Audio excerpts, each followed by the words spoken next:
Welcome. Today we're going to be talking about the caste system, specifically the one found in the Spanish colonial system in the New World. This is a very important term for APUS history.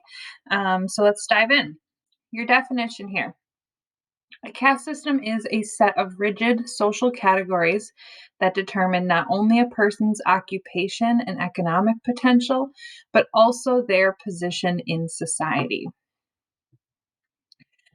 So we have some demographic changes happening in Spain's empire that leads to the creation of this caste system. So from the 16th to the 18th century, we see massive changes to the population living in the Spanish Empire.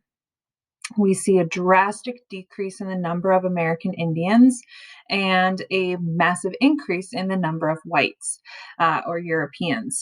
With also important to note, only about a third of the immigrants were females. So, with 2/3 male, there would be a discrepancy there in gender that would lead toward racial mixing. Africans, at least 2.5 million, were enslaved, and this leads to new demographic groups. So, as our populations through a lot of times through rape and forced reproduction, we see that there are going to be new categories, new ethnicities that develop. So there's three main categories. As you see above, you have the American Indians, the Europeans, and the Africans. And then after that, there are going to be 6 subcategories that are part of this official caste system. So for APUS history, this is a good chart for you to kind of help you remember. At the top are going to be the people with the most wealth and power, and at the bottom will be the people with the least wealth and power. And so the people that are born in Europe are going to have the most wealth and power, our first generation of immigrants. And then people that are going to still have 2 European parents or 2 Spanish parents are going to come next. And then in the middle are going to be a lot of our subcategories, our groups that have mixed ancestry.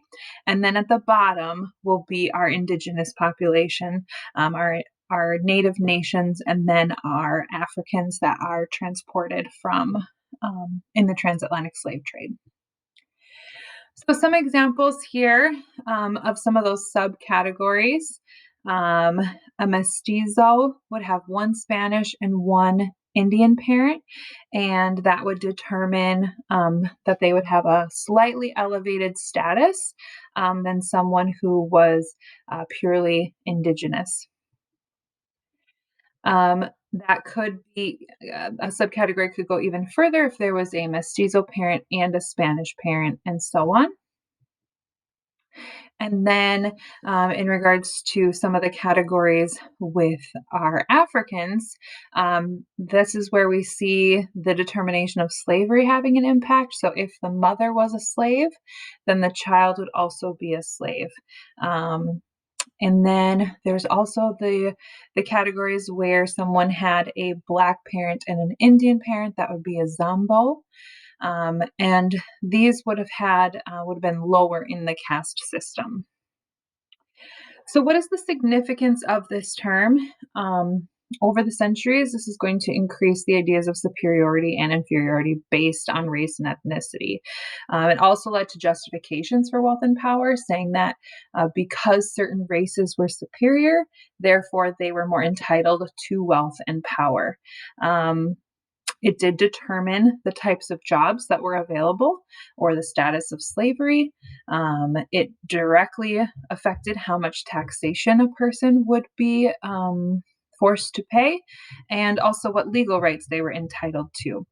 And this will eventually lead to civil unrest, which will create more rebellions leading up to the overthrow of the Spanish Empire. So there you have the caste system. For more on how this affected labor, check out the video I'm including up here at the top, and we'll see you next time.